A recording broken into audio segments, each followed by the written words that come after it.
tarde a todos. Sejam todos muito bem-vindos ao primeiro webinar de uma série de conteúdos que a FCE Pharma apresenta para todo o setor, para toda a indústria farmacêutica. Em primeiro lugar, eu gostaria de me apresentar. Eu sou Nádia Bento, eu sou Head das feiras do Núcleo de Life Science da Nuremberg Messe.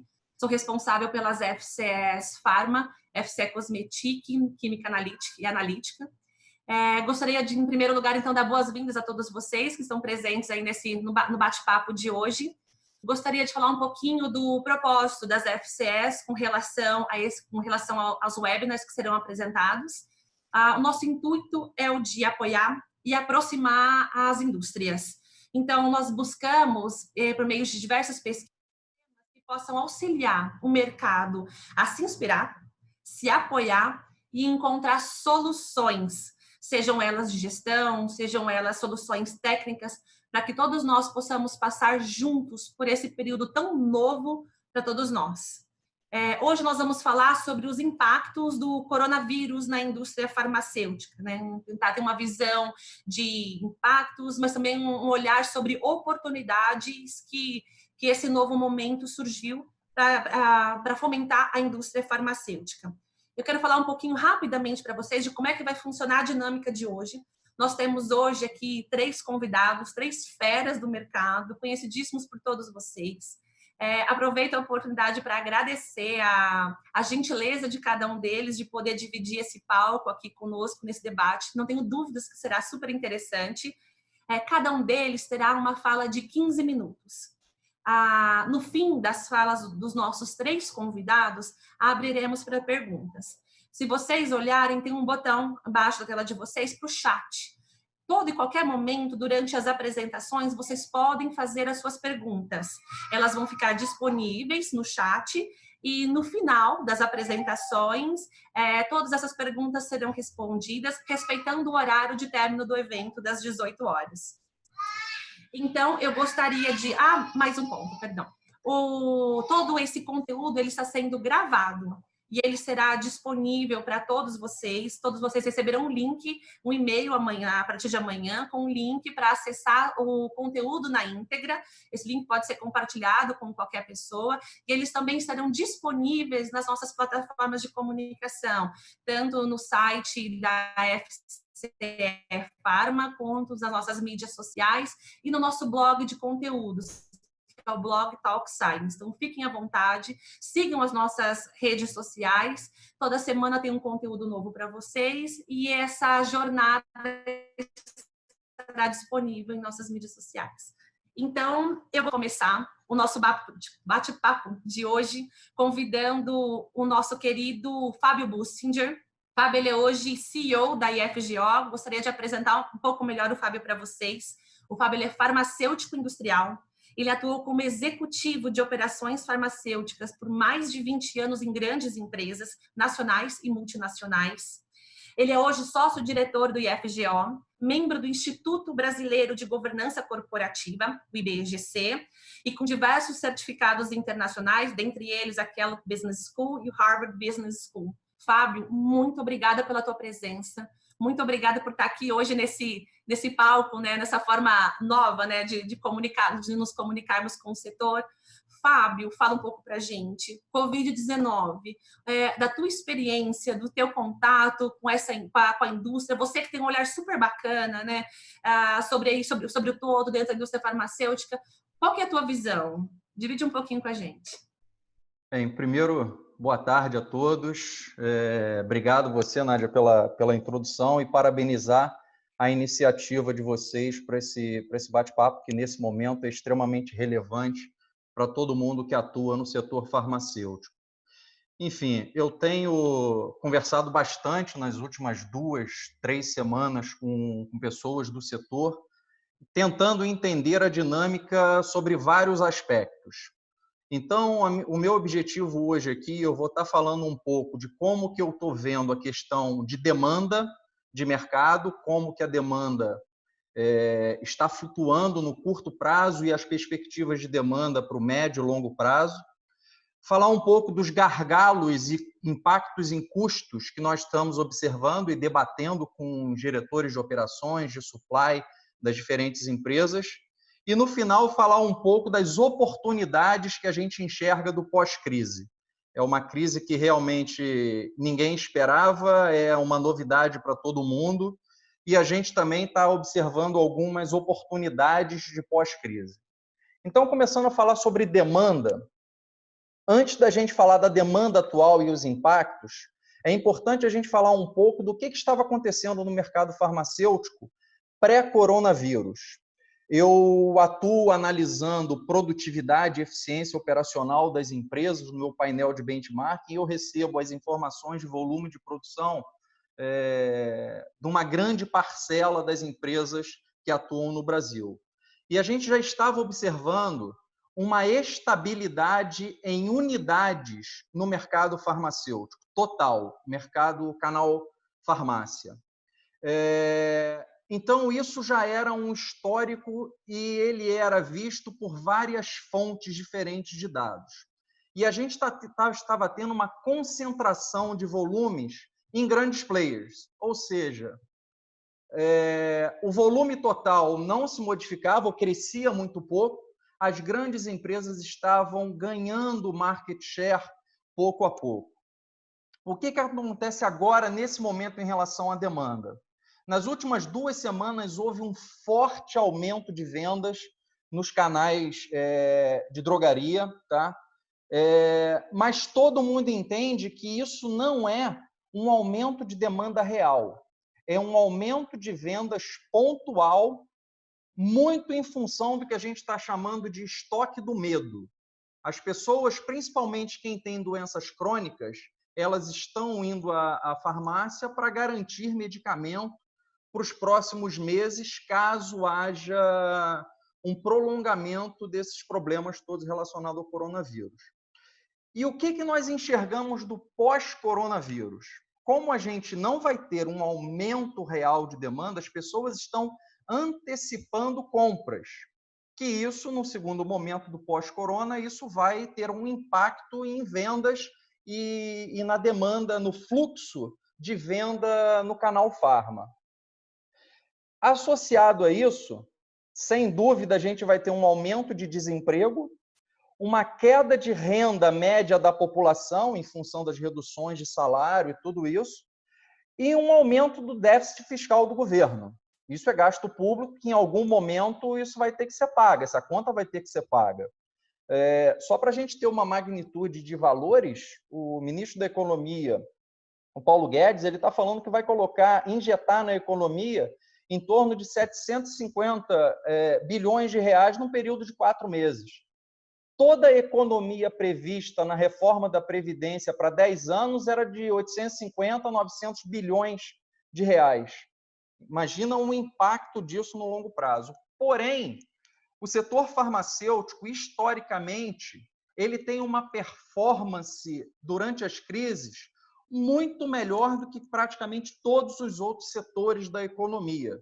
Só para vocês terem um exemplo de números, em 2015 e 2016, quando a gente teve retração do PIB no Brasil acima de 3%, o setor farmacêutico em valor cresceu 6,6% em um ano e 11% no outro. Ou seja, a gente tem um descolamento, via de regra, do que acontece na economia de uma forma geral. E a gente acredita que isso vai acontecer da mesma forma no pós-coronavírus com o setor farmacêutico. Quando a gente fala de gargalos e custos, vou começar com os gargalos que as empresas estão enfrentando nesse momento. Primeiro, em relação a inventário da cadeia. A gente tem estoques nos canais que cobrem uma demanda normal de consumo de pelo menos 2 meses. Ou seja, a gente está com os canais abastecidos, mas em função desse estoque do medo, esse estoque do canal pode ser consumido rapidamente. Mas os estoques das indústrias, a gente tem, em média, uma cobertura para continuar a produção até final de maio e início de junho. Ou seja, a demanda normal de mercado pode ser atendida até julho e início de agosto. Então, eu não vejo o setor, as pessoas não veem tanta preocupação em atendimento de demanda de mercado nos próximos meses. Mas isso vai depender do cenário do lockdown, tanto no Brasil quanto em outros países, principalmente em Índia e países da Europa. Porque 70%, em torno de 70% dos princípios ativos utilizados na produção local vem da Índia e China. A China está normalizando a situação, mas a Índia entrou no lockdown e os fretes internacionais, eles estão muito difíceis, as empresas estão tendo muita dificuldade de trazer materiais da Índia, e os que conseguem estão tendo um aumento de custo na ordem até de 800%.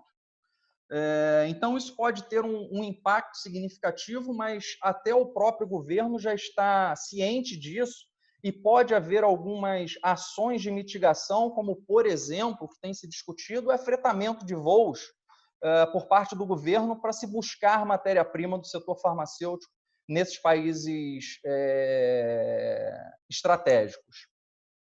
E o que a gente tem visto também, a proatividade da Anvisa, o Norberto depois vai poder falar em mais detalhes, mas a gente tem visto uma proatividade muito grande da agência reguladora, a Anvisa, em ajudar o setor a manter a continuidade de fornecimento de produtos para atendimento da demanda. Um exemplo agora recente foi uma RDC publicada, a 348, de permissão temporária de algumas ações de pós-registro.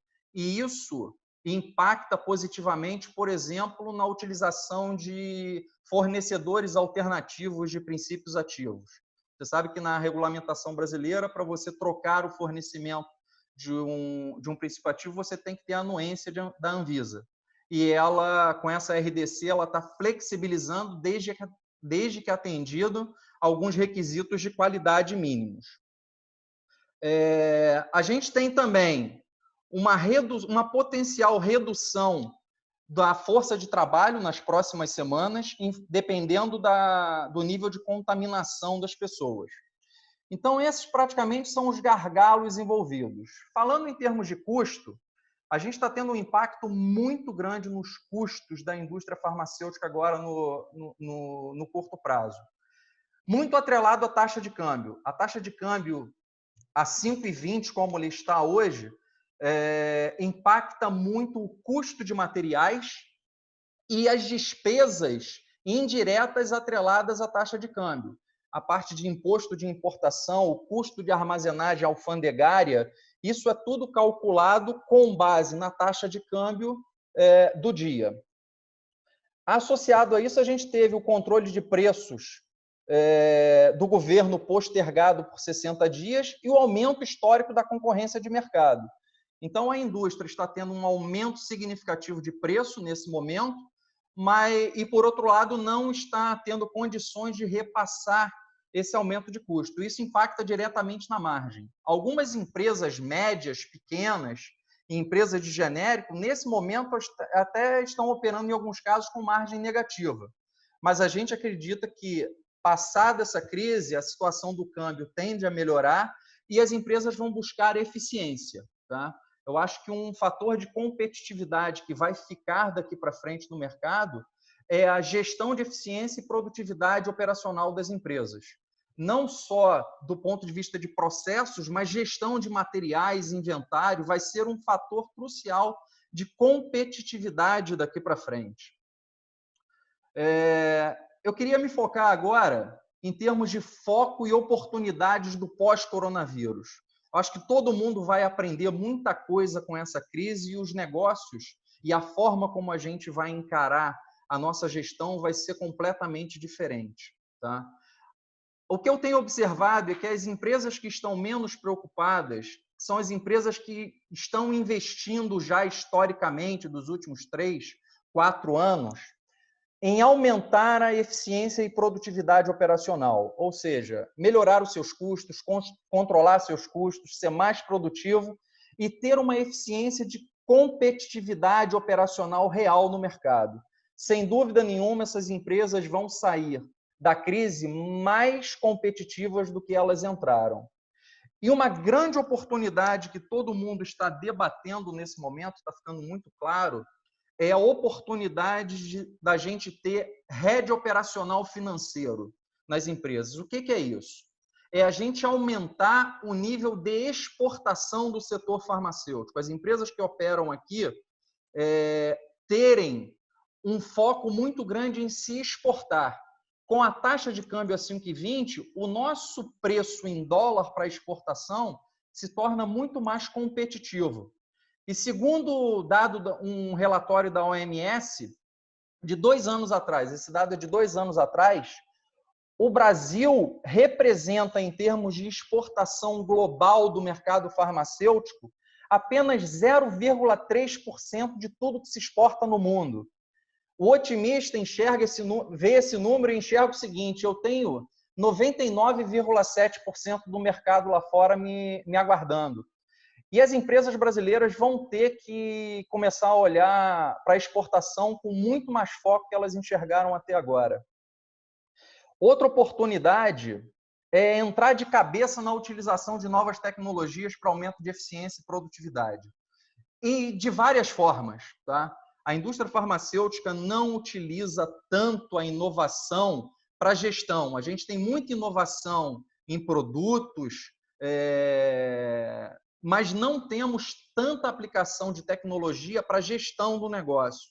E a gente tem oportunidades muito grandes. Eu vou dar aqui alguns exemplos que eu tive contato recentemente, e eu não tenho dúvida que a indústria no Brasil vai começar a olhar isso com uma forma muito mais criteriosa. Eu tive há pouco tempo atrás na Coreia do Sul e vi a aplicação de realidade virtual para propaganda médica. Ou seja, você consegue fazer um material de altíssima qualidade e chegar a muito mais médicos ao mesmo tempo do que a visita presencial. Então, isso eu acho que vai ser algo que vai se incrementar muito ao longo do tempo, depois do coronavírus. Outro exemplo que eu tive agora recentemente: não faz mais sentido a gente precisar aguardar assinar um contrato de forma manual dentro das empresas, quando a gente tem uma série de ferramentas para assinatura eletrônica de contrato. Agora, a questão de 2 semanas atrás, eu fechando um contrato com uma empresa, a pessoa me falou que precisava aguardar o diretor voltar de uma viagem internacional daqui a 2 semanas. Pô, não faz mais sentido nesse momento a gente ter essa ineficiência e atraso nesses processos. A tecnologia está aí para nos ajudar. Uma coisa importante também, que aí é uma questão de política de Estado.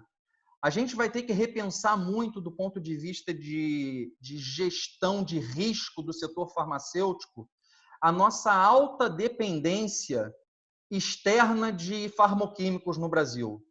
Como eu falei, em torno de 65% dos princípios ativos utilizados no Brasil vêm de países como China e Índia. E o Brasil é um país que vai ter um envelhecimento da população muito rápido e vai precisar ter muito gasto com produtos para doenças crônicas.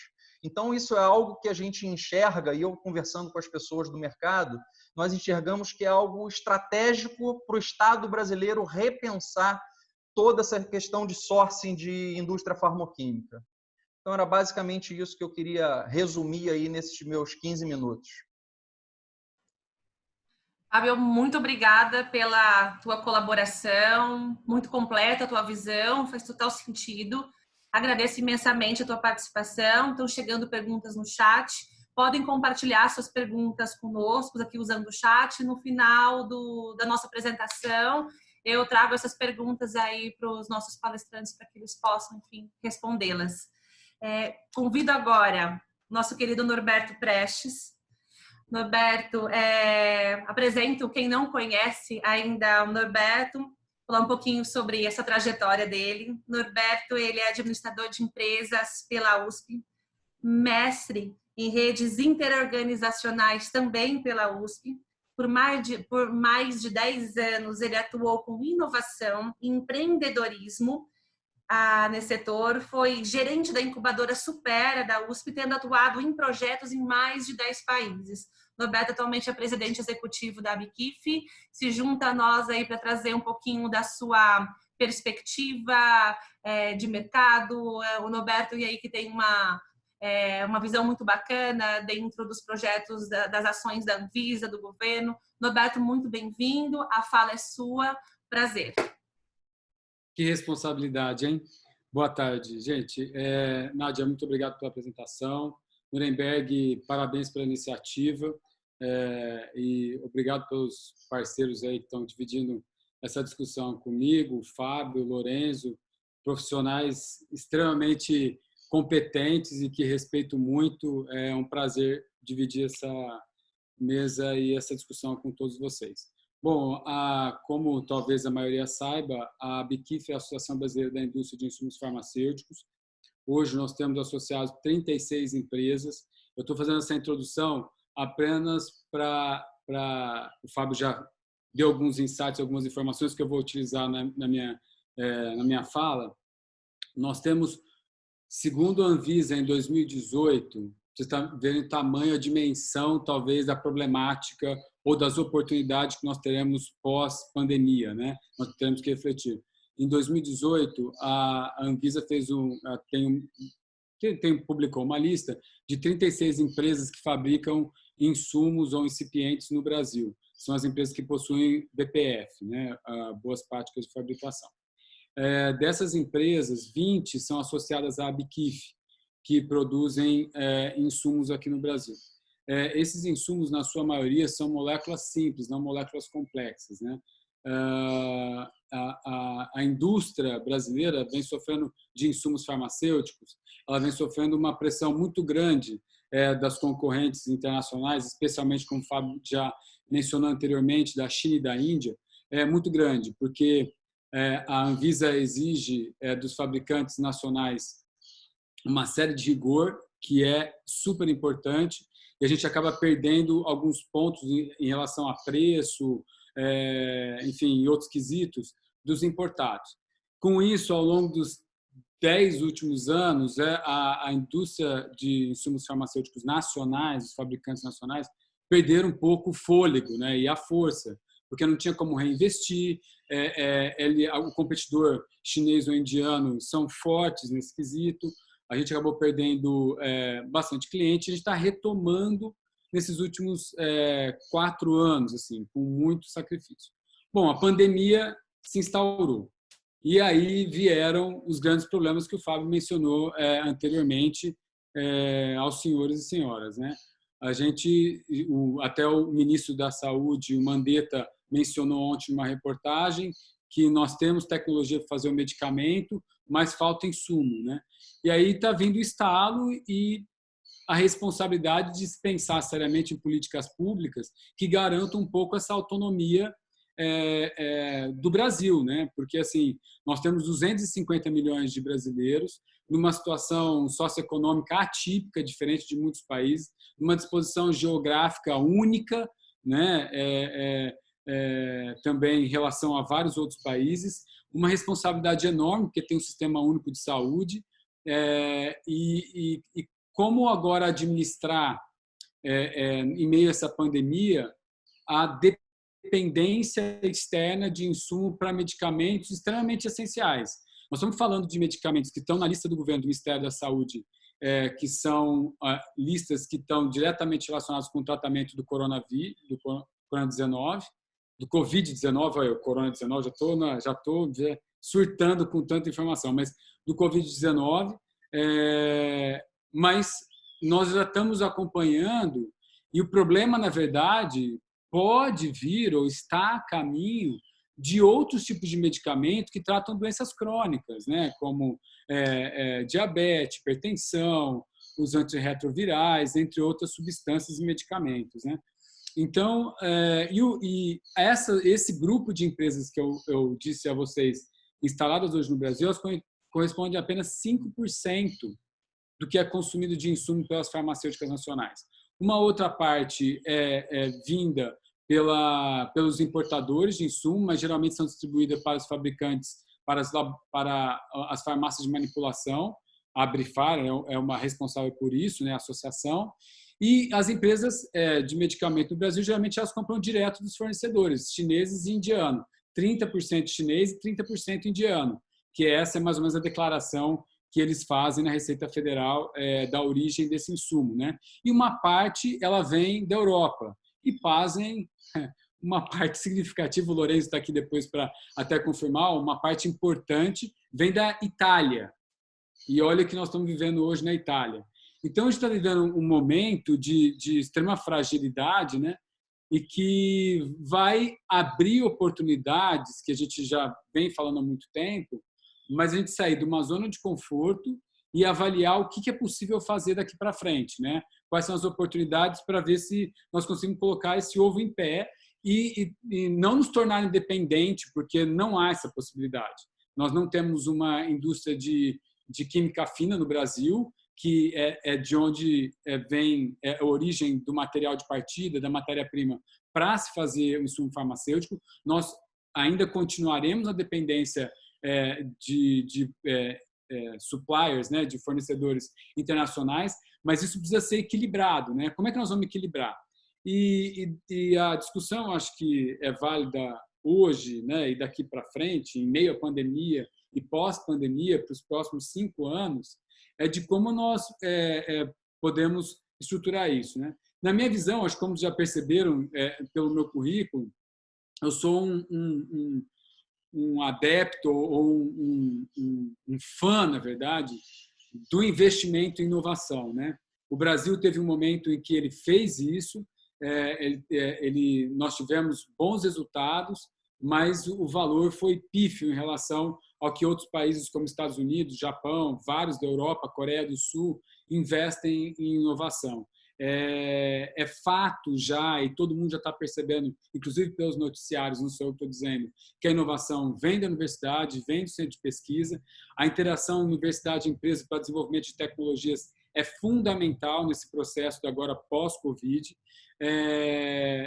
A gente também percebeu que já estamos discutindo já com órgãos do governo como é que nós vamos fazer a retomada de investimento nos fabricantes de insumo aqui no Brasil, tanto para a busca de investidor, parcerias internacionais para transferência de tecnologia, enfim, atrair investidores para essa área, para que nós possamos ter uma pequena parte, uma parte importante, inclusive voltar a produzir antibiótico no Brasil e coisas que são essenciais para não ter essa dependência externa como nós estamos vivendo nesse momento, né?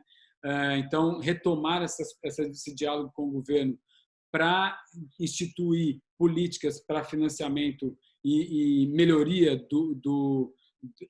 das fábricas, né, dos produtores da indústria de insumos farmacêuticos no Brasil é importantíssimo. Outros fatores, né, outros pontos que é importante ressaltar, o Fábio mencionou anteriormente o trabalho que é brilhante que a Anvisa está fazendo nesse processo, né, de como que ela pode ajudar a apoiar tanto os fabricantes de insumo quanto os medicamentos em meio à pandemia, para que não tenha falta ou desabastecimento, ou que isso seja minimizado, né, ou reduzido ao máximo. E eu queria destacar que a Anvisa também vem desempenhando um trabalho fundamental para que pós-pandemia, ela está no 4º ano, está entrando no 5º ano de reestruturação para se qualificar, né, que ela entrou no ICH, International Council on Harmonization, junto com as maiores agências regulatórias do mundo. Então, assim, o Brasil, em termos regulatórios, já está entrando como fala? Nos quesitos mais importantes ou mais rigorosos do mundo de qualidade. Então, ou seja, estruturar essa cadeia da saúde no Brasil, mais do que nunca hoje, é interessante. Tanto para as multinacionais quanto para as nacionais, assim, de criar isso aqui dentro. Então, a Anvisa, em termos regulatórios, está dando suporte excepcional, a tendência é melhorar, a gente está puxando eles para que isso melhore e vice-versa. Outro ponto positivo que pode ajudar muito a indústria de insumos farmacêuticos nesse processo de reestruturação, de competitividade, de olhar para o mercado externo, como o Fábio mencionou, mais do que nunca nós vamos ter que trabalhar com isso nesse momento, especialmente os fabricantes de medicamento e de insumos também, obviamente, mas a Anvisa acabou de aprovar um marco regulatório, uma RDC 359/2020 e a RDC 361/2020, que obriga as empresas de insumos e tanto as empresas de medicamento a registrarem o insumo na agência para garantir qualidade do produto. Ou seja, a gente pode se tornar ainda mais competitivo lá no exterior. Os nossos medicamentos poderão ter uma competitividade importante lá fora, tanto em qualidade. Agora, preço, vamos entrar em preço, outra oportunidade. O governo vai ter que reavaliar, por exemplo, a quantidade de impostos que é aplicado ao setor farmacêutico no geral, entendeu? Porque sem isso também, não adianta falar que é uma indústria que tem capacidade, que fatura muito, etc. Ok, é sim, mas ela precisa sobrar ainda mais recurso para que ela possa investir em tecnologia, para que ela possa fazer testes clínicos, para que ela possa buscar novos parceiros internacionais, porque senão a gente vai continuar fazendo mais do mesmo. Então, a reavaliar a política de impostos no Brasil também é importante. Aí, outros pontos que existem, a gente está conversando bastante com o Ministério e tal. Nesse processo de pandemia, vai ficar muito claro quais são os insumos que são estratégicos para o Brasil. A gente pode desenhar políticas baseadas nessa lista, né? E focar nesse processo, investir recursos para não perder tempo e trazer resultados mais efetivos. O que eu gostaria de adicionar é que não tem muito a ver com a indústria de insumo, mas eu acho que são insights e pontos a se pensar, né, para quem estiver ouvindo, e que eu acho fundamental para o desenvolvimento de uma cadeia ou de um ambiente inovador e produtivo do setor de saúde, nós trabalharmos tanto a qualidade de informações que são levadas ou que são levantadas, né? As informações que o Ministério da Saúde traz para nós, do SUS, a gente precisa melhorar isso. Então, tem que investir muito em tecnologia para que nós possamos consolidar melhor o que está acontecendo no Brasil em tempo real, por exemplo, para que em momentos de pandemia a gente possa tomar decisões um pouco mais direcionadas e qualificadas sem gastar muito dinheiro nem tempo, né?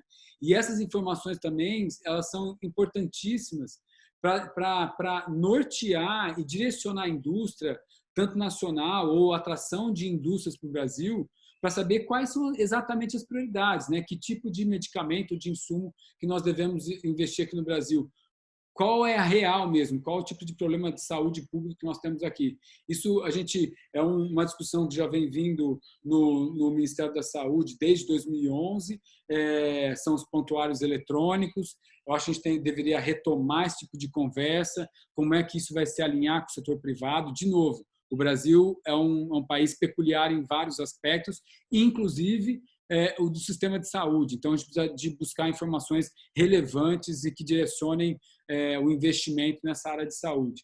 E eu acho que, por último, eu também acho que isso acaba estruturando uma cadeia inteira de inovação, de tecnologia, de pesquisa, de investimento, são os testes clínicos no Brasil. A gente está vendo agora, a Anvisa está criando um comitê para liberar testes clínicos que estejam relacionados ao Covid-19. Ok, ótimo. Não, mas a gente tem que liberar para ser feito pesquisa de todas as naturezas aqui no Brasil. Nós temos especificidades da população brasileira por conta de genética, alimentação, clima, etc.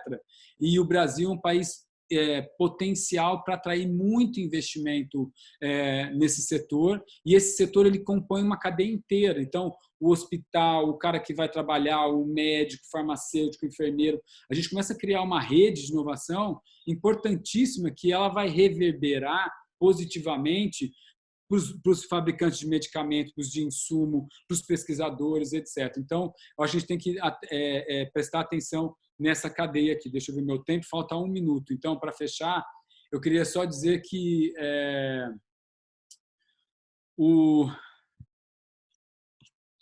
Calma, aqui... Bom, peraí. Eu queria só fechar com vocês dizendo que, com relação à participação dos investimentos estrangeiros, apesar do Brasil ser o maior receptor de investimentos estrangeiros diretos de IED, o setor de saúde representa apenas 1% dos investimentos e ingressos no país. Historicamente, o subsetor farmacêutico sempre atraiu mais IED, como o Fábio já mencionou, do que o setor de produtos de saúde. Então, nós ainda temos uma longa jornada e uma oportunidade gigante, agora com a pandemia, na prática, de investir nesse setor e o Brasil ser referência, inclusive em saúde pública para o mundo. A gente tem todos os quesitos para isso, tanto de competência técnica quanto de estrutura. E, enfim, eu acho que esse daí é o recado que eu queria dar. Muito obrigado. Obrigada, Norberto. Nós que agradecemos aí a tua fala, bem animadora. É importante também a gente ter uma boa visão do que está sendo trabalhado dentro do governo, como que a Anvisa está se movimentando com relação a esses passos, e a gente conseguir ter um outro olhar, né, outras oportunidades. Talvez, concordo plenamente contigo, a gente está muito focado hoje na questão do Covid, mas existe N outras oportunidades, N outros issues, né, aí dentro do mercado que podem ser explorados. Então, vamos abrir uma porta para discutir isso, vamos ampliar essas discussões para em outros patamares, outros termos. Concordo plenamente. Agradeço muito a tua fala. Tem perguntas entrando, agradeço a todos que estão compartilhando as suas perguntas, elas serão lidas no final do webinar. Fiquem à vontade para compartilhar suas questões no nosso chat. Gostaria agora de convidar a falar conosco Lorenzo Lutical. Acho que acertei. Lorenzo. Perfeito, tá ótimo. Lorenzo. Lutical. Obrigada, Lorenzo, por ter aceito o nosso convite. Extremamente importante ter você aqui nesse palco, enfim, compartilhando a tua experiência da IMA do Brasil, não só, enfim, com os impactos que vocês estão sentindo aí na pele com relação aos projetos de vocês no Brasil, mas também um pouquinho do que tem acontecido na Itália. Gostaria de apresentar rapidamente o Lorenzo a todos vocês. Lorenzo, ele é o diretor-geral da IMA do Brasil. Lorenzo é italiano, formado em Direito pela Universidade de Bolonha e pós em Administração. Ele já atuou na Unilever em Milão, veio para o Brasil em 2000. Acabou tendo outras oportunidades na Rússia em 2006, retornou aqui para a nossa terrinha em 2009. Desde 2010, ele assume esse cargo dentro da IMA, que é hoje líder mundial na produção de máquinas automáticas para processos e embalagens de produtos farmacêuticos, cosméticos e alimentícios. Lorenzo, muito obrigada. Compartilha um pouquinho com a gente aí o que está acontecendo lá fora, o que está acontecendo na IMA do Brasil, que boas práticas, que alternativa vocês estão buscando. Muito obrigada, seja bem-vindo. Obrigado, Nádia, pela apresentação. Boa tarde a Fábio, Norberto e a todos os participantes. Muito obrigado para Nuremberg Mess, para esta oportunidade também. Eu vou ter um papel um pouquinho diferente rispetto àquilo do Fábio e do Norberto, um pouquinho menos de analista de mercado, mas eu fui convidado para compartilhar a nossa experiência como multinacional com matriz na Itália. A Itália foi a terra mais afetada por enquanto dessa pandemia. Foi o primeiro país europeu a receber a doença. A pandemia entrou na Itália e encontrou a Itália totalmente despreparada, no sentido que ninguém acreditou e ninguém tinha entendido o porte e a gravidade dessa pandemia.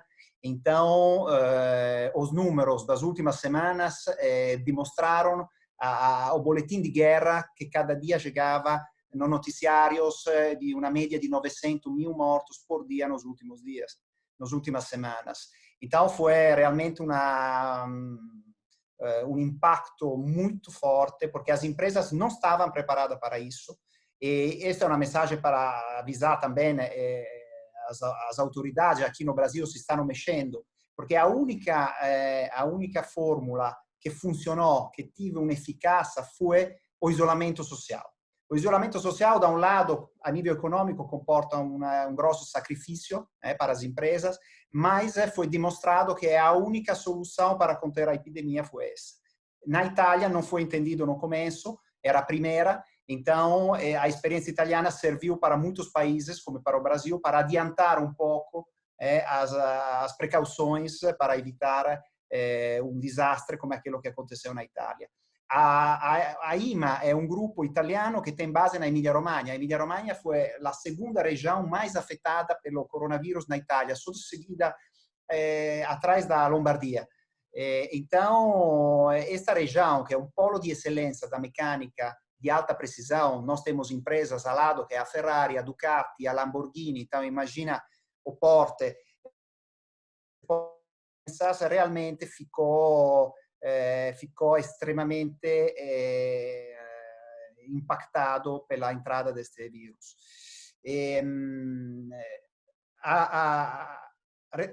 A ficha caiu no momento que o governo italiano começou realmente a decretar um isolamento social muito forte.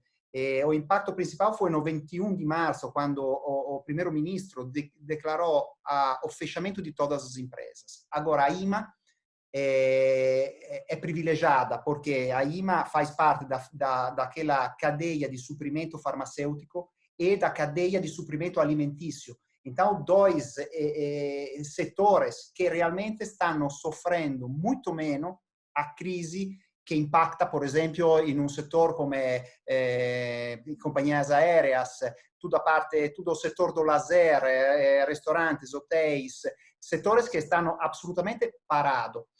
Come stava falando Fabio, estamos no meio di un picco di demanda, che è una demanda realmente devida a uno stock che os consumidores finais estão fazendo de medicamentos, e também pelo alto consumo, ovviamente, che esta pandemia sta gerando a nível hospitalar, porque a começar o consumo di dipirona, paracetamol, la cloroquina e outros medicamentos che stanno un poco na moda, perché até hoje, ripeto, a única cosa che sta tendo un'efficacia contro o coronavírus è o isolamento social.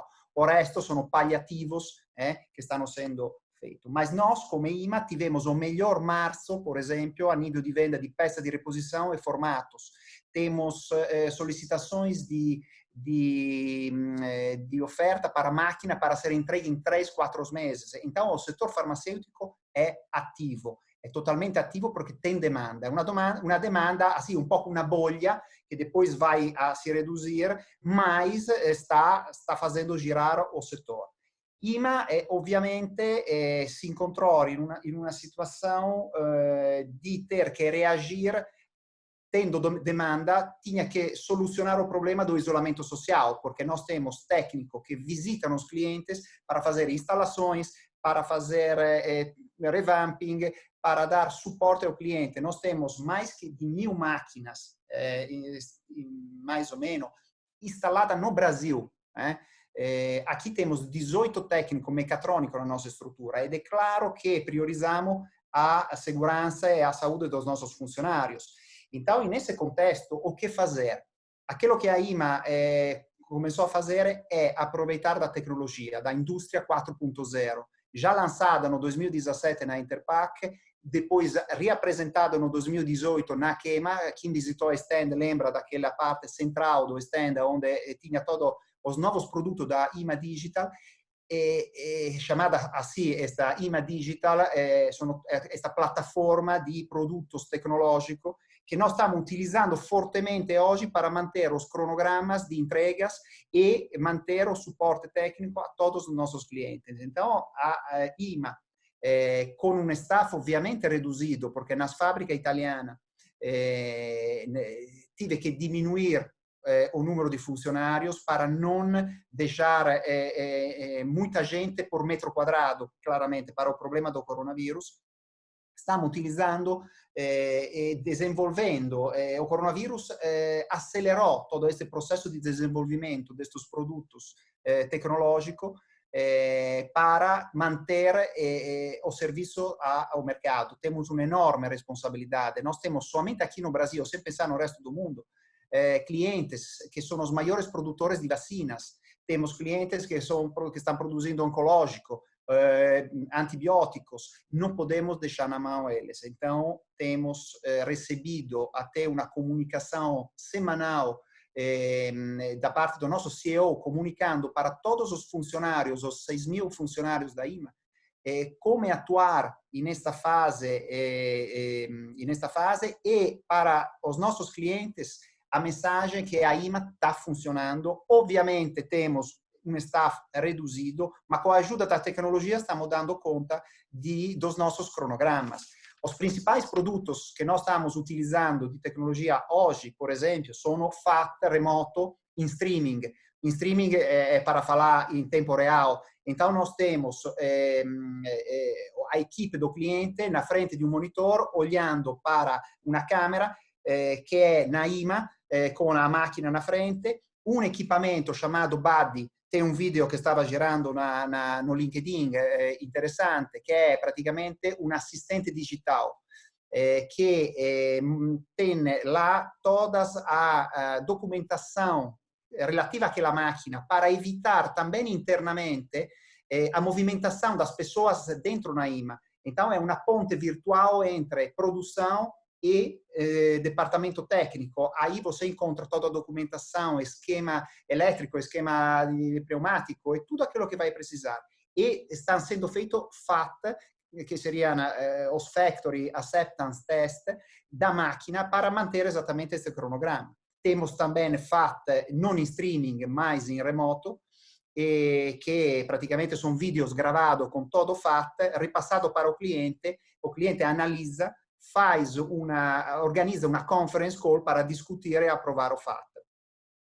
Para o suporte técnico, outro ponto fundamental para manter as máquinas em atividade, máquina que quebra, o que estamos fazendo? Também aqui o utilizo da tecnologia. Então, estamos distribuindo óculos, aqueles chamados os smart glasses, tipo Google Glasses, no cliente, que o operador do cliente coloca, tem uma câmera, tem um micrófono, tem até uma visualização de documentos, as mãos do técnico é livre, está na frente da máquina e na IMA um técnico esperto no monitor enxerga a máquina assim come o operador está enxergando e dirige um pouco o intervento. E dessa forma conseguimos solucionar vários problemas. Pode ser que o óculos é colocado no nosso técnico aqui no Brasil para visitar um cliente. Porque também hoje temos que falar que com todas as normativas de segurança, mas nós estamos ainda mandando técnicos nos clientes, naqueles casos de vacina que não podem parar, e estamos tendo uma agenda também neste mês, obviamente mantendo normativa de segurança, não viajam de avião, não vão de carro, e colocam todas as seguranças. Então, a situação, temos também claramente conexão remota com todos os PLC das máquinas, então, se o cliente permitir, nós podemos entrar, assim como um técnico de TI pode entrar no seu computador com um TeamViewer e fazer um acesso aos computadores. Basicamente é isso. Então, a mensagem que eu transfiro ao mercado é positiva, o mercado farmacêutico é ativo, e a IMA também está em plena atenção para manter o serviço e não deixar nenhuma máquina parar. Muito obrigado pela oportunidade, outra vez. Lorenzo, nós que agradecemos. Obrigada, é sempre bom a gente ouvir boas práticas, né? Como que a indústria está fazendo para se manter, é extremamente importante, né, para a indústria farmacêutica funcionar bem, que toda essa cadeia, né, esteja trabalhando em plena atividade. Então, muito obrigada aí por você ter compartilhado. Não deve ser fácil o que está acontecendo com vocês aqui, lá fora, né? Penso nos processos, nos projetos, em pessoas. Muito obrigada por ter compartilhado isso com a gente hoje. Pessoal, eu vou começar agora, tem diversas perguntas no chat. Vou começar a compartilhar um pouco delas com vocês. Uma primeira pergunta que chegou até nós foi para o Fábio. Fábio, você citou, acho que ele se refere aqui a um indicativo de efetividade, ou II, que acredito que seja o Overall Equipment Effectiveness. Você mencionou isso como uma vantagem competitiva. Qual que é a tua percepção em relação a essa eficácia na indústria brasileira? Bem, na realidade, o meu comentário não foi especificamente sobre OEE, Overall Equipment Efficiency. Para quem não é da área operacional, essa é uma medida de produtividade de linhas de produção. Eu não vou me alongar aqui na explicação detalhada, mas o OEE não é necessariamente, em poucos casos, ele é uma medida estratégica para redução de custos. O que eu falei de produtividade operacional é o que eu chamo de produtividade competitiva, que efetivamente influencia no resultado de custo do que você está produzindo. E aí sempre tem que se medir o output de um processo, seja unidades produzidas, seja a quantidade de lotes aprovados, pela quantidade de recursos empregados para esse output. Número de headcounts, número de analistas em bancada de controle de qualidade, que no final das contas, o seu custo vai ser todo diluído nas unidades que você produz. Você pode ter um aumento de OEE, aumentar a produtividade de linha de produção e aumentar a sua ociosidade. Se você tem uma utilização de equipamento de 90% em 2 turnos, aumentou o seu OEE e passou a ter 75% de ocupação, mas você precisa manter o segundo turno e não tem uma demanda de produção para utilizar esse tempo extra gerado pela produtividade, no final das contas, você não teve redução nenhuma de custos. Então, o que eu falo sempre é produtividade competitiva da indústria. E isso é um shift de mentalidade muito grande que a indústria farmacêutica está tendo nesse momento, e isso vai se intensificar cada vez mais pela questão do aperto das margens. Historicamente, o setor farmacêutico tinha margens bem elevadas e isso já não é uma realidade. Então, qualquer diferença em produtividade faz uma grande diferença em competitividade de mercado. Só para vocês terem uma noção numérica do que eu estou falando, eu acompanho o balanço das empresas farmacêuticas nacionais que publicam balanço, que não são muitas, mas em 2010, uma determinada empresa tinha o seu custo de produto em relação à venda líquida de 22%. No balanço do ano passado, publicado, a mesma empresa, o custo de produto vendido em relação à venda líquida passou a ser de quase 40%. E isso é uma realidade, em alguns casos mais ou menos, mas isso é uma realidade de todas as empresas farmacêuticas que operam no Brasil. Então, competitividade de custos é hoje um fator de competitividade de mercado e produtividade tem que ser vista de forma estratégica como produtividade competitiva, não só o OE na linha. O OE é importante, mas na maioria das vezes é uma medida operacional. Uma medida estratégica, somente em poucos casos que o OE se torna algo relevante estrategicamente. Perfeito, Fábio, muito obrigada. Tem mais uma pergunta aqui da Thelma. Com tantos recursos que temos na Amazônia e, de modo geral, tanto território a ser explorado no Brasil, não seria um momento de investimento nacional para pesquisa e desenvolvimento em princípios ativos, ampliando a capacidade de fornecimento interno e evitando colapso na dependência de importação? Isso geraria emprego, conhecimento, evolução, entre outros. Quem gostaria de comentar? Posso falar?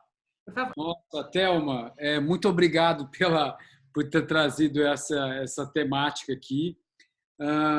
E eu tenho informações bastante relevantes, importantes e otimistas em relação a esse assunto.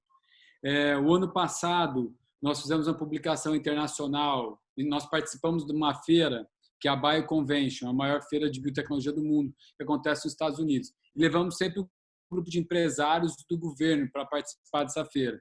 E geralmente nós preparamos uma publicação para falar quais são os movimentos em termos de investimento, etc., que estão acontecendo no Brasil, para atrair investimento para cá e a gente começar a desenvolver parcerias internacionais. Bom, em relação a esse assunto específico, o Ministério da Ciência e Tecnologia voltou a trabalhar uma plataforma onde ele apresenta quais são o potencial da biodiversidade brasileira. As moléculas têm potencial para tratamento de diversas moléculas, de diversas doenças.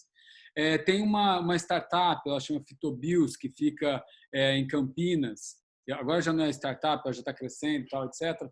Mas ela faz todo esse trabalho de catalogar. Ela tem mais de 2.500 moléculas já catalogadas e outras empresas também já fazem esse trabalho para mostrar o potencial que essas moléculas extraídas da biodiversidade brasileira têm para tratamento de várias doenças, inclusive câncer, etc.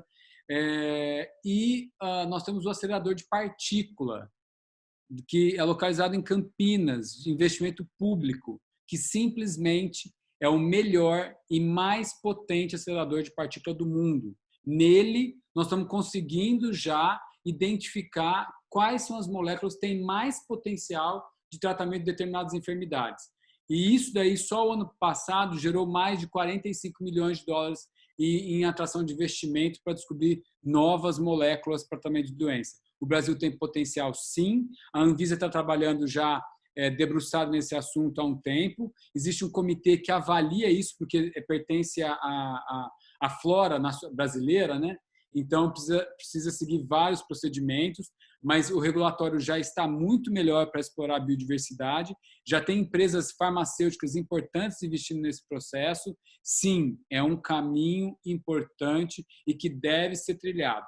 Vai até um pouco a contramão do que vem acontecendo com a Amazônia, né? A gente tem que preservar para poder explorar mais. É isso. Obrigada, Norberto. Mais uma pergunta aqui, no caso do Jefferson, para o Fábio. Fábio, quanto à realidade virtual é algo que já estamos vivenciando em algumas indústrias. Com certeza sabemos que é algo viável, porém, como o senhor vê essa tecnologia e qual é o posicionamento das indústrias farmacêuticas e órgãos regulamentadores quanto a investimento e regulamentação para aplicação? Ele está complementando aqui, ele fala com relação à aplicação na área industrial, parte de engenharia e manutenção. Esse é o Jefferson, ele atua na área de planejamento e manutenção de uma indústria farmacêutica. Perfeito. Jefferson, tua pergunta é muito relevante e eu acho que o processo de utilização de tecnologias disruptivas vai ser muito acelerado daqui para frente. Não faz mais sentido a gente utilizar técnicas antigas, processos antigos, com a tecnologia disponível e a um custo muito baixo hoje em dia, mundialmente. E aqui no Brasil, eu tenho certeza que a gente vai acelerar muito esse processo. O próprio Lorenzo mencionou os exemplos de aplicação de realidade virtual, de smart glasses. Na IMA, nós temos várias tecnologias e os órgãos reguladores eles vão ter que se adaptar a essa realidade e vão ter que correr muito atrás agora, porque o mercado vai forçar essa necessidade. Todo mundo está vendo que, num momento como esse, a importância da tecnologia para manter os negócios rodando, para manter as reuniões acontecendo através de plataformas multimídia. E tem algumas coisas que não faz mais sentido nenhum no século XXI. Eu vou dar um exemplo aqui que acontece dentro das áreas de operações e muito em área de manutenção também. O conhecimento dentro das empresas, do setor farmacêutico e vários setores, ele é administrado de forma arcaica, gravando e registrando esse conhecimento em procedimentos de papel. Então, você tem um novo funcionário, você quer fazer um treinamento com uma pessoa, uma reciclagem, via de regra, você tem procedimentos meramente em papel, a pessoa tem que ler páginas e páginas, aqueles binders guardados dentro do armário. É uma ineficiência muito grande. E, para falar a verdade, ninguém consegue chegar e operar um equipamento ou aprender no detalhe os procedimentos simplesmente lendo alguma coisa que foi registrado, porque a gente registra de forma ineficiente essas coisas. O conhecimento tácito, que realmente gera resultado dentro das empresas, está, via de regra, dentro da cabeça das pessoas, a experiência. E nós temos formas tecnológicas hoje de administrar muito melhor esse conhecimento tácito. O próprio Lorenzo deu um exemplo do que ele mencionou. Existem hoje startups fora do Brasil que estão trazendo soluções revolucionárias e muito disruptivas nesse campo de gestão de conhecimento, gestão de eficiência operacional, utilizando novas tecnologias. E isso vai ser, daqui para frente, uma avalanche. Tá? Perfeito, Fábio, muito obrigada. Mais uma pergunta aqui. Foi falado que no pós-crise o Brasil precisa reduzir a dependência de princípio ativo da China e da Índia. O governo brasileiro está engajado nessa solução? De qual maneira? Pois imagino que os investimentos sejam brutais. Falamos de algumas alternativas, existem outras válvulas de escape? Alguém quer comentar?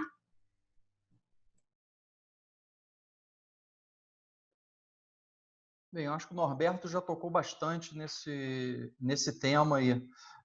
A minha contribuição nesse campo é que a gente tem que retomar uma política antiga no passado que o Brasil teve na década de 70, na década de 80, um foco muito grande em desenvolvimento da indústria farmacêutica, e isso foi abandonado ao longo do tempo. Então, isso foi um passo estratégico decidido pelo Estado brasileiro. E a gente tem que repensar isso agora, com a ótica de gestão de risco futuro, e o coronavírus trouxe aí uma realidade nua e crua para a gente. O Norberto bem colocou toda essa temática e eu tenho certeza que isso daqui para frente vai ser repensado em parcerias, tanto de governo quanto de iniciativa privada. E a gente também está estudando, Fábio, obrigado, a gente está estudando algumas parcerias internacionais, sempre lembrando que o material de partida da indústria de insumo vem da indústria de química fina. Nós não temos isso instalado no Brasil. Só que o investimento para isso talvez seria altíssimo. A gente não sabe se o governo está disposto a isso, né? Então, a gente está buscando outras alternativas, a Abqif buscando outras alternativas e players mundiais, como a Arábia Saudita é uma delas, para avaliar a possibilidade de parcerias estratégicas para o desenvolvimento disso, para ver se a gente minimamente tem alguma independência, ou pelo menos que nós possamos investir em tecnologia para o desenvolvimento dessas moléculas, né? Porque ainda tem essa etapa para ser vencida. A gente tem uma tecnologia para o desenvolvimento de algumas moléculas, mas as mais complexas ainda tem um passo enorme para desenvolver, né? E as moléculas inovadoras, tanto já foi citado anteriormente da biodiversidade, biológicas, nós não estamos tratando isso da seriedade que deveria ser tratado, né? São oportunidades interessantíssimas. E tanto da química convencional, a gente tem ainda um processo de desenvolvimento tecnológico muito importante. Que, de novo, eu acho que é um desafio, mas a oportunidade está aí, entende? A gente precisa retomar essa discussão com o governo. Agora, com a pandemia, vai ficar evidente que somos frágeis nesse sentido e que precisa ser feita alguma coisa, alguma política pública em relação a esse assunto. Posso complementar um comentário sobre isso, pegando um pouquinho de visão histórica de política de Estado. Vamos pegar o caso da Índia. A Índia, na década de 60, final da década de 50, ela tomou uma decisão estratégica de Estado de investir maciçamente no desenvolvimento da indústria farmacêutica. E a visão da Índia naquela época é que, nas décadas seguintes, eles teriam mais de 1 bilhão de pessoas, um país pobre, e que produzir medicamentos seria fundamental para o bem-estar da sociedade indiana. E, nesse momento, o mundo está percebendo que, globalmente, a gente é dependente da Índia na indústria farmacêutica. A Índia fornece farmacêuticos numa escala gigantesca para todo o mundo. O mundo inteiro vai ter que repensar essa dependência. Isso é um exemplo. E quando a gente vê o desenvolvimento recente dos últimos anos da indústria farmacêutica na China, a China percebeu essa questão de dependência e não quis ficar dependente por muitas décadas no futuro pela mesma situação. Então, é algo que o Brasil vai ter que repensar pelo tamanho da população, bem-estar da população, que vai envelhecer de uma velocidade muito rápida daqui para frente. Fora, só fechando, desculpa, Nádia. Eu sei que nós estamos em cima do horário, inclusive, mas fora o tanto que onera o Estado, né? Essa dependência ela é visível para os outros países. E aí o governo tem uma população para abastecer de medicamento. O fornecedor lá fora faz o preço que ele achar que é conveniente, talvez. Pode ser injusto o processo. Então, essa questão de soberania não é nada de exacerbar o nacionalismo nem nada, mas é uma questão de proteção mínima, né? Nós não temos nenhuma proteção mínima nesse momento, assim. É super preocupante isso, frágil demais, né, a situação. Perfeito, pessoal, muito obrigada. Estouramos o nosso tempo, mas tem uma última pergunta. Eu sei que muitas perguntas vão ficar sem ser respondidas, peço desculpas, como estouramos nosso tempo, mas tem uma pergunta para o Lourenço, então queria só compartilhar essa última pergunta e a gente encerra o nosso debate. Lourenço, muito interessante tecnologia mencionada e na visão do corpo técnico é um ganho expressivo de tempo, impactando diretamente nos indicadores industriais. Vocês estão encontrando dificuldade de aplicação quando cruzado com integridade de dados, caso a aplicação tenha alguma relação com a integridade de dados? Olha, o tema de integridade de dados é muito amplo e acho que depende muito, se teria que definir melhor o caso específico. Eu poderia falar que a aplicação não tem, nesse momento, uma relação com a integridade de dados. Integração de dados é uma situação, obviamente, que vai ser, se se misturam os dados que nós temos na máquina e transferimos estes dados para o ERP da empresa, aí claramente é uma problemática que tem que ser vista pontualmente. Nós temos hoje, para os nossos clientes, estamos oferecendo um projeto piloto que é um tablet que contém todos os produtos de tecnologia que desenvolvemos, para ele ter todos os dados da máquina em tempo real, OE da máquina, eventualmente todo o monitoramento da manutenção da máquina, as peças da máquina, toda uma série de informações gerenciais fundamentais em tempo real da máquina. Então, este tema é um pouquinho assim, teria que ser colocado em um caso específico, às vezes sim, às vezes não, depende da necessidade do cliente. Perfeito, Lourenço, muito obrigada. Peço desculpa a todos, tem mais perguntas chegando, não só aqui pela live no Zoom, mas também no YouTube, que nós estamos ao vivo no YouTube. Agradeço a todos a presença de todos vocês que estiveram aí durante essa hora acompanhando esse debate. Espero que tenha sido produtivo para todos, como foi para cada um de nós. Fábio, Lourenço, Norberto, muito obrigada pela disponibilidade e participação de cada um de vocês. Até amanhã, todos vocês receberão, os participantes receberão um e-mail com um conteúdo na íntegra, uma pesquisa muito rápida de avaliação para que possamos, enfim, melhorar os nossos conteúdos. E toda semana a FC Pharma vai entregar para o mercado um conteúdo na próxima terça-feira. Então, fiquem conectados com as nossas mídias sociais, o próprio website do evento, o blog Talk Science, tem diversos conteúdos disponíveis lá e estamos à disposição. Muito obrigada a todos vocês. Tenham todos uma ótima tarde. Até a próxima.